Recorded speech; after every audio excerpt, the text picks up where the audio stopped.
Tempting fate turned into a harsh reality for 5 daring individuals who thought they could steal from the relentless Mexican cartels. Their boldness to mess with danger quickly showed them that playing with fire is more than just a thrill. It's downright dangerous. Get ready for a gripping story about heists that led to some serious consequences. Number 5. Martin Alejandro Cota Monroy. October 10, 2010. A quiet neighborhood in Phoenix was worried about unusual activities and called the police to check out a nearby apartment. What the officers found inside was something out of a horror movie.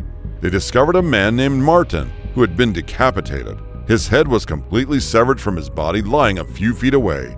The horror didn't stop there. The investigation showed Martin had been beaten and stabbed repeatedly, and his hand showed he had tried to defend himself.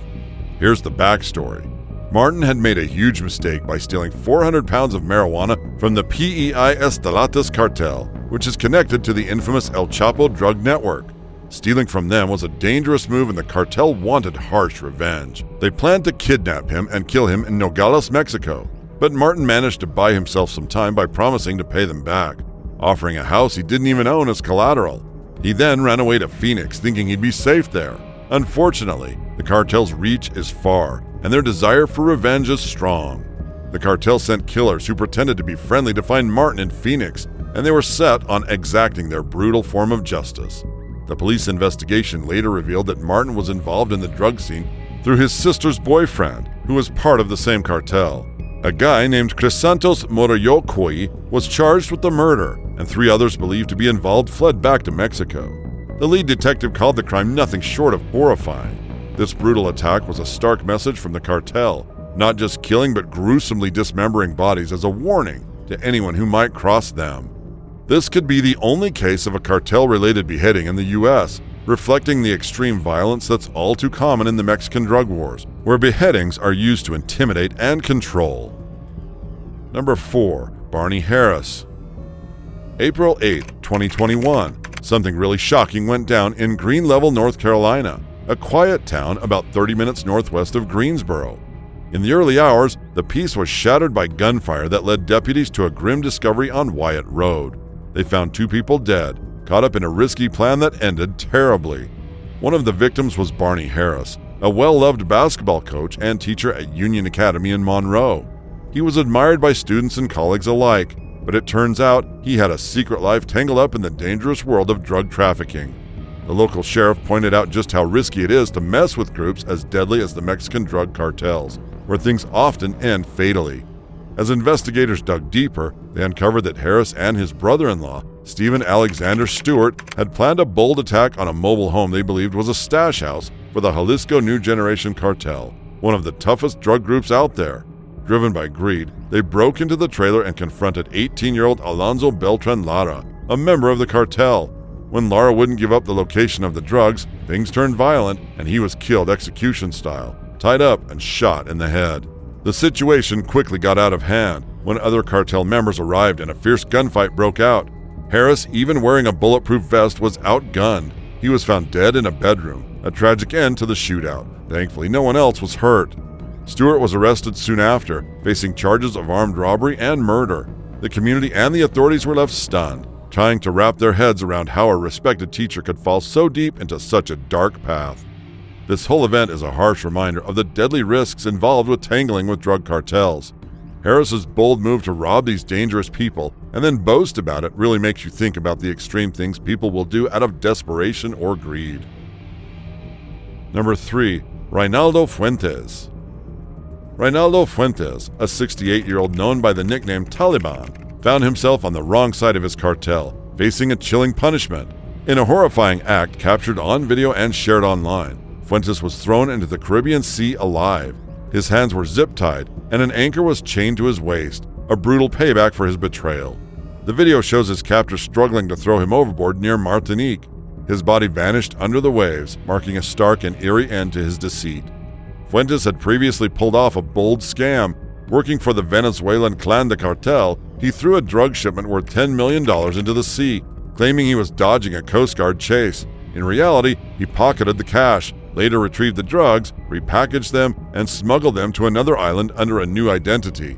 In the Dominican Republic, he lived under the fake name Miguel Fulcar, dodging the law with forged papers. In Buenos Aires' Bonao neighborhood, Fuentes was a big deal, earning his Taliban nickname through deals with Middle Eastern traffickers. However, his criminal empire started to fall apart after a violent clash between his crew and local police led to a discovery of weapons at a Bonao home, weapons that were traced back to him. His downfall was eventually discussed by veteran journalist Rafael Tolentino on the Dominican radio show Esta No Es Radio. It turned out Fuentes' major mistake was stealing a huge cocaine shipment meant for Tortola. Tricked into attending a deadly cartel meeting on July 17, 2023, he was kidnapped and soon after met the unforgiving cold of the ocean, a grim reminder of what happens to those who betray their own in the brutal world of drug trafficking. Number 2. Eric Ramirez. March 24, 2023. Eric Ramirez from Laredo, Texas, found himself in a dire situation he probably never imagined.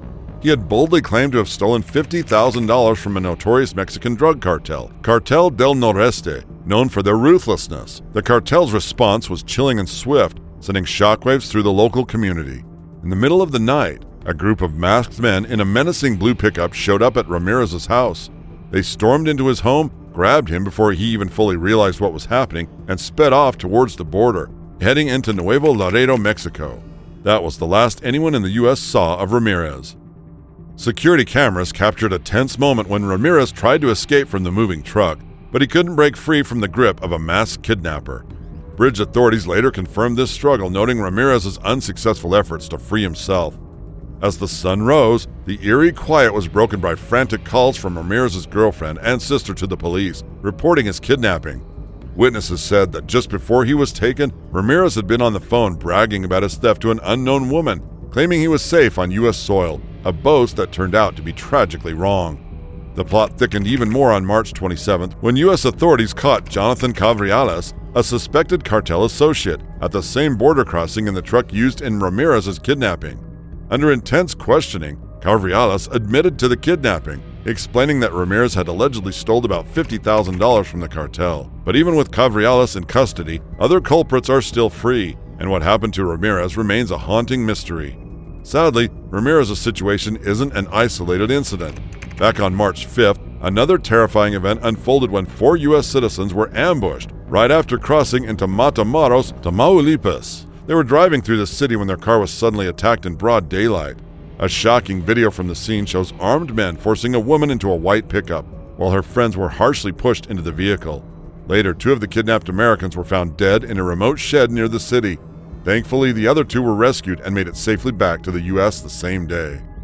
In a surprising turn, the Scorpions faction of the Gulf Cartel issued an apology for this brutal act. They even said they handed over those responsible to the authorities, claiming the violence was due to rogue actions and insisting they respect innocent lives. But it's hard to take their apology seriously, given their history. Can you really trust a claim of respecting life from a group known for such brutal violence? It's a stark contrast that leaves a lot of room for doubt. Number 1. 2 teenagers. Even though the tranquil suburbs of Minneapolis-St. Paul are far from the heart of Mexico's notorious Sinaloa drug cartel, this quiet area turned into a dangerous battleground. 3 tough cartel enforcers landed in St. Paul with a scary task: to track down 2 teenagers who had daringly stolen drugs and cash from one of the cartel's local hideouts. These teens, unaware of the grave danger lurking, had snagged 30 pounds of meth and $200,000, key assets for the cartel. Sent from Los Angeles, the enforcers had strict orders to get back the stolen goods or make someone pay dearly. The nightmare started when the teens were kidnapped and subjected to brutal torture and threats. They were given a harsh choice: return the drugs and cash or come up with $300,000, and if they failed, their families would pay with their lives. As the brutality ramped up, an unexpected twist came into play. The captives picked up bits and pieces of conversations from their captors and started to suspect there might be a traitor in the cartel. This suspicion caused distrust among the enforcers, making them think maybe someone inside knew too much about the stash house. By the break of dawn, things shifted suddenly. The teens were told they were being released, with a stern warning to keep quiet about what had happened. They were quickly taken back to South Minneapolis and let go. Not wasting a second, they reached out to the FBI, sparking a rapid response. That night, the St. Paul Police SWAT, loaded with details from the teens, raided the house on Palace Avenue. The raid led to several arrests as the police searched the house thoroughly, uncovering more about the cartel's brutal reach all the way up in Minnesota. Federal officials leading the investigation weren't surprised to find the Sinaloa cartel behind the brutal ordeal. Known for running a profitable drug operation in the Midwest, the cartel's involvement was somewhat expected. But what was truly shocking was their decision to team up with MS-13, one of the toughest gangs from the US and Latin America. This alliance was a new strategy in Minnesota, highlighting just how far cartels will go to protect their interests. Though no lives were lost, the psychological damage to the teenagers was deep and lasting. Amid threats of severe harm, one teen managed to escape, losing part of a finger, a harsh lesson from the cartel on how they deal with thieves. This brutal tactic was similarly displayed on December 11, 2020, in Sinaloa, Mexico. There, a young woman and two men were found with their hands horrifically cut off. The alleged culprits, the Jalisco New Generation Cartel, left them beside a highway with their severed hands in a nearby bag and a chilling note warning others about the fate of thieves. The scene was chaotic as paramedics rushed to get the severely injured victims to the hospital, hoping against hope to reattach their limbs. Sadly, their efforts didn't succeed. As the police flooded the area and started their investigation, they haven't yet caught anyone responsible. The victims also revealed they had been brutally beaten before their hands were cut off. The CJNG, known for its shocking acts of violence, continues to build its notorious reputation, engaging in horrific practices like cannibalism during their initiation rites. Originally starting as mere foot soldiers for the Sinaloa cartel and battling against Los Zetas, the CJNG has grown into a powerful drug empire that now dominates Mexico's coastlines, rivaling the Sinaloa cartel in both power and cruelty.